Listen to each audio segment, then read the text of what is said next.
Overbridge ভেঙে পড়া নিয়ে এবার মুখোমুখি যুদ্ধে নামলো ফুলকি আর রুদ্র। হ্যাঁ বন্ধুরা, ফুলকি সিরিয়ালে আজকের পর্বে তোমরা এরকমটাই দেখতে পাবে। পুরো গল্পটা জানতে হলে প্লিজ লাইক দিয়ে সঙ্গে থেকো।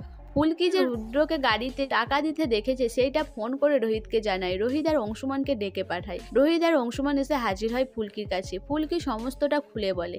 এরপর ফুলকি জানায় যে আমরা যদি খোঁজ খবর করি তাহলে তো জানতে পারবো ওই ওভারব্রিজটা কে কন্ট্রাক্ট নিয়েছিল, আর সেই লোককে যদি আমরা ধরতে পারি তাহলে তো আমরা সবই জানতে পারবো।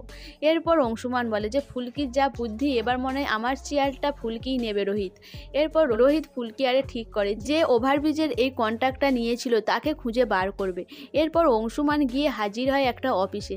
সেখানে গিয়ে অর্ণব বাবু বলে একটা লোককে ধরে, তাকে সমস্তটা বলে। সে বলে যে ঠিক আছে আমি ফাইল বার করে দেব, কিন্তু কেউ যেন জানতে না পারে। অংশুমান ইশারা করে জানিয়ে দেয়। অংশুমান বলে যে ঠিক আছে, কেউ জানবে না, আমরা চায়ের দোকানে অপেক্ষা করছি। এরপর লোকটি ফাইল সমেত নিয়ে এসে চায়ের দোকানে এসে হাজির হয়। অংশুমান কৌশল করে সেই ফাইলটা নিয়ে নেয়। নিয়ে সেখানে নাম ফাম দেখতে পায় যে এই কন্ট্রাক্টটা বারবার ক্যান্সেল হয়েছে। তারপরে একজন পেয়েছে, তার নাম হচ্ছে দেবদাস মাইতি। এটা জানতে পারার পর রোহিত ফুলকি আরে ঠিক করে যে তার কাছে যাবে। তার আগে পেপারের ছবিগুলো তুলে নেয় রোহিত। রোহিত বলে যে ঠিক আছে। এরপর অংশুমান কৌশল করে আবার ফাইলটা ফেরত দিয়ে আসে। এদিকে দেবদাস ভয়েতে ফোন করতে থাকে রুদ্রকে বলে যদি আমি ধরা পড়ি তাহলে রুদ্রর নামটাও কিন্তু সে বলে দেবে। এই বলে রুদ্রকে ফোন করে।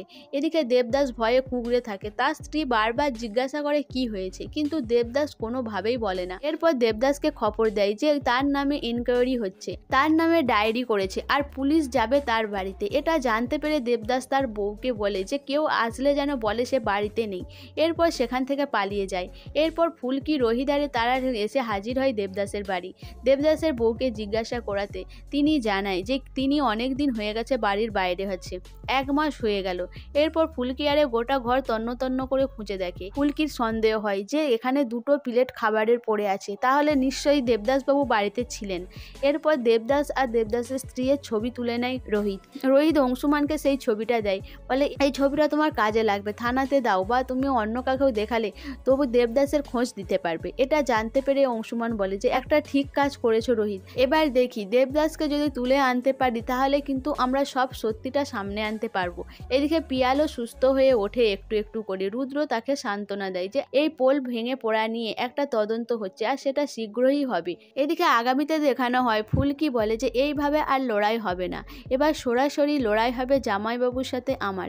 এদিকে রুদ্র বলে রুদ্রর রূপ সান্যালের সাথে লড়াই করা এতটা সহজ নয়, আমি সব কিছু জ্বালিয়ে পুড়িয়ে খাক করে দেবো। তো বন্ধুরা, ফুলকি কি আদৌ পারবে রুদ্রর সাথে এই লড়াইয়ে জিততে? রুদ্র কি ফুলকিকে ধূলিসাৎ করে দেবে? তোমাদের কি মনে হয় অবশ্যই আমাকে কমেন্ট করে জানাবে। আর আমার ভিডিওটা ভালো লাগলে প্লিজ সাবস্ক্রাইব করে দিও আর লাইক কমেন্ট শেয়ার করো।